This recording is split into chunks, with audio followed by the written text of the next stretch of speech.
Hello and welcome to my channel. My name is Samantha and I call myself a professional fangirl.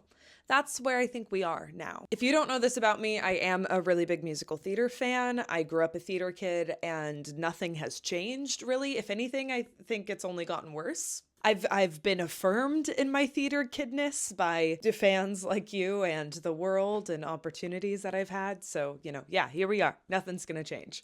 Because I'm a theater fan, I post a lot about what shows I like and what shows I currently am hyper fixating on. So naturally, I was asked about The Outsiders. And someone asked me, which I like more, the movie or the musical? That question just sent me on a whole spiral because I started thinking about, obviously, how many musicals we have these days that are based on movies, or how many movies we have that are based on musicals. That one I feel like doesn't happen as much, but you get the point. So today, I'm going to be giving you my opinion, my potentially hot takes. I really hope they're not because I don't like it when people are mad at me. But I'll be giving you my opinions on certain properties and letting you know whether I like the movie or the musical better. And guess what? This is a safe space, so you can also leave all of your thoughts and opinions in the comments down below. Let's make this a conversation, shall we? I think it is probably best to start with The Outsiders.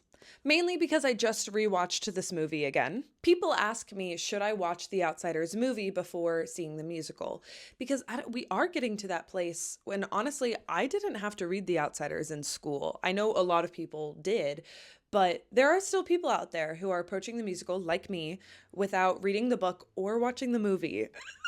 Sorry. I knew bits and pieces about the story before seeing the musical, but I went into the musical blind and I had a great time. I had a beautiful, beautiful time when I first saw it. So if you're one of the people that's like, oh, I don't have time to read the book, or I don't know if I have time to watch the movie, like I'm already seeing the musical, you'll be able to pick up on everything fine. You won't feel lost. That's why when people say, like, do you have to be familiar with the source material before seeing the musical? I would say no, because the musical does such a good job telling the story, in my opinion. So I don't think you have to. Obviously, I understand that reading the books and watching the movie sometimes can like give you a more well-rounded perspective and context for the story, but that's my opinion. So which do I like better, the movie or the musical? I told myself I was never going to put this opinion on the internet, but guys, I like the musical more. And hear me out. I love the movie. It's a great movie. It is so of its time. Francis Ford Coppola. It is a classic. Like I'm not trying to take down the movie at all. It is a classic. Those performances are great. A very well done telling of the book, or so I've heard, because again, I still haven't read the book, sorry. But leaving the musical after seeing it for the first time, the heart of that show, in my opinion, is the relationship between the Curtis brothers. But more specifically, what I felt like is missing from the movie is the ability to dive into those relationships. But hear me out. This is just an effect of musicals being able to do something that I don't really think movies can. The whole point of musicals, in my opinion, like at their root, is to provide internal dialogue for characters. That's what the songs are, you know what I mean? Like, again, people always make that joke about, oh my gosh, musicals are so unrealistic. No one goes around just like singing their feelings. Yeah, that's not what's happening. It's a moment into their inner world and their internal dialogue. So with The Outsiders, all of those moments we get of like great expectations and throwing in the towel, those don't happen in the movie. You know, we don't get to hear all of their inner thoughts and their perception of their own struggles. And so to me, that just makes the musical so much more impactful and heartfelt, whereas the movie is obviously a classic. And again, it's still very moving and it's very sad, but you have to put those emotions and that context onto them a little bit, just in my opinion. I prefer the musical. It's just, Stay Gold is so good too. So does Letter. Like, I just feel like the musical was given this opportunity to really make it more sad and heartwarming. And again, just the music, that's what music is for. It's to heighten all of those emotions. But for The Outsiders, I prefer the musical. I need you, Daryl. Can't lose my big brother, too. When you love someone, that's all that you can do. What's next? Let's talk Mamma Mia. Movie. The movie is perfect. The movie is perfect. I have only seen the musical once. This is one of those where I actually think the movie expands upon things more and the relationships more and dynamics more than the musical does. Because guess what? You're allowed to have longer book scenes. This is the whole thing between movie versus musical. Like I just said about The Outsiders, sometimes the songs are able to thicken those moments, but you don't really have that much time for long book scenes. In a movie, you do. You have time for scenes, and if it's a movie musical, like Mamma Mia, that's the sweet spot, you also get the songs to explain everyone's inner character moments. So that is why I'm gonna go with Mamma Mia. Also, like Meryl Streep, like that whole cast. That whole cast is incredible. Ooh, it's almost time for a Mamma Mia summer again, guys. That's kind of one of those immediate answers for me. Please let me know if you disagree. If you're a big Mamma Mia the musical fan, let me know why. Also, revival. Crazy. Mamma Mia is coming back to Broadway. Sure, why not?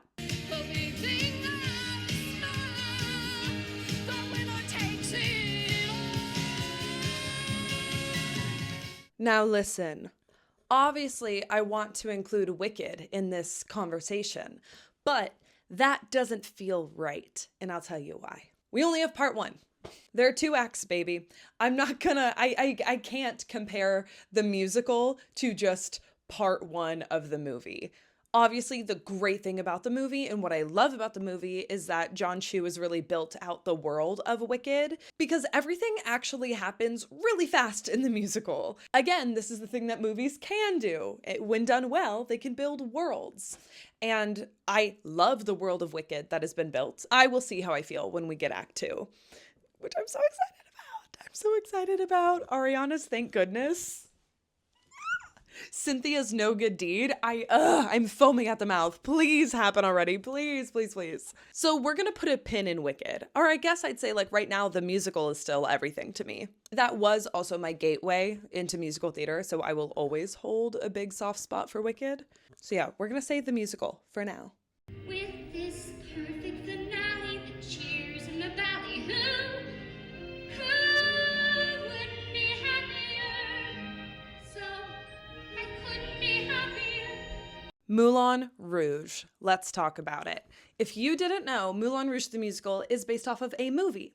This is one of those unique ones. Again, The Outsiders, musical based off of a movie that was based off of a book. Wicked, movie based on a musical based off of a book. Mamma Mia, movie musical based off of a musical based off of ABBA songs, I guess. And then we have Moulin Rouge, musical based off of a movie musical. If you've been a fan of me on this or any channel that I've been on, like you already know my thoughts about Moulin Rouge the musical.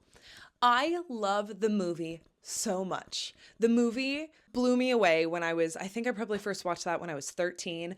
I love it. It's Ewan McGregor, Nicole Kidman. Like, Ewan McGregor in Moulin Rouge is crazy because that was also when I was getting into Star Wars. And so in my brain, I had him as Obi-Wan in the prequels and then also Christian in Moulin Rouge. And I was like, this is the love of my life.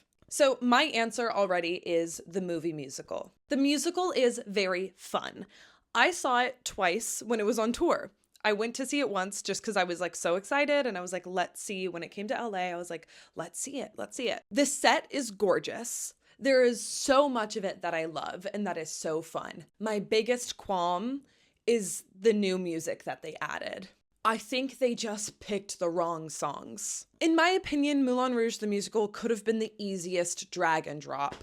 Yes, it's another jukebox musical, but that's exactly how it is in the movie. Again, it's a movie musical that I feel like they could have just taken, threw on stage, and put in maybe a couple of original songs. They kept some of the songs and stuff from the original movie, but then they tried to like loosely modernize it. I don't think Shut Up and Dance needed to be in Moulin Rouge. You know what I mean? Or Firework or Crazy by Gnarls Barkley. CeeLo Green. If you didn't know, now you know. My problem with the newer songs that they picked is they put them in really poorly chosen times. Like, spoiler alert, sorry, I'm going to give you a spoiler alert. So if you like don't want the plot of Moulin Rouge spoiled for you. I'll give you a time code to skip to, but I'm going to make this quick. When Satine is sitting at her vanity, facing the fact that I think like she's dying, but she also has to go sleep with the Duke. I think that's when this happens. She's sitting there, really serious moment, really sad stuff, obviously. And she turns and she goes, it's quiet in the theater. Everyone's so tense and so sad for her. Do you ever feel? People laugh at that. Same thing when Christian is like going crazy. I guess now I know why they picked it. But it's like one of his darkest moments. He's out there on stage. It's, again, really, really sad. And he goes, I remember when I lost my mind. And you're like, what are you doing? Like, people start to laugh because that is the curse of a jukebox musical. When people recognize what song is happening, no matter how serious the scene, they start to like giggle or they murmur and they go, oh, it's this one. It ruins those moments. Moulin Rouge is still so fun.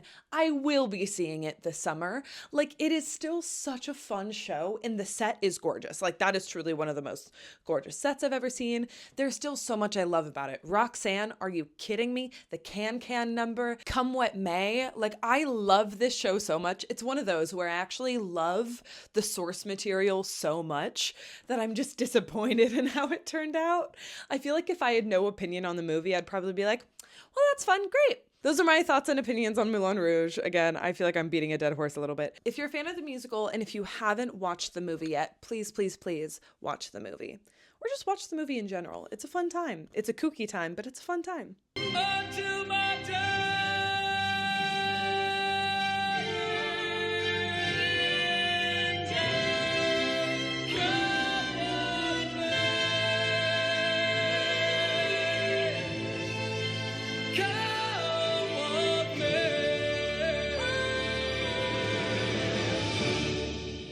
Legally Blonde. Let's talk about it. The movie, iconic. Literally no notes. The musical, iconic. No notes. So this is tough, but I am going to have to say the musical. I love the musical. I think for all of the same reasons, kind of, that I said, all the same ones, except maybe not, but for a lot of the same reasons why I said The Outsiders musical over the movie. Legally Blonde, the musical, gives us so much more. More. It's just more. It is one of those perfect musical adaptations from a movie that just expands. It gives you more. It gives you more insight. It gives you more insight into all these moments that just happen as quick, iconic scenes in the movie. These iconic moments in the musical just are just unreal. So much better is Elle Woods' song. You know what I mean? I know that we still get all of Elle's journey and strength and everything in the movie. Like, that's there. It wasn't lacking. But it's one of those things where with the right songs and the right staging and the right just everything, you can just make it so much better. I hate myself for that one. I did not like that one. I didn't like that one, guys. I've gone on to better things, better jobs, or bigger rings. I don't have the time to cry. I'm too busy loving my name. Up on that list. So unfortunately, I'm running out of time, so I do need to go. I'm so sorry. But there are so many others. Like, we didn't even get into Phantom, Mean Girls, Death Becomes Her, which I just saw recently. So if you guys want more, leave those suggestions down in the comments and we can do a cute little part 2, okay? Thank you guys so much for watching. Please be sure to subscribe. I'm so close to getting a little 100K plaque for Samantha. This one's still totally trendy. I'm so close to getting my own for this channel, so please help me get there. Thank you again for being here, and I will see you guys later. Bye!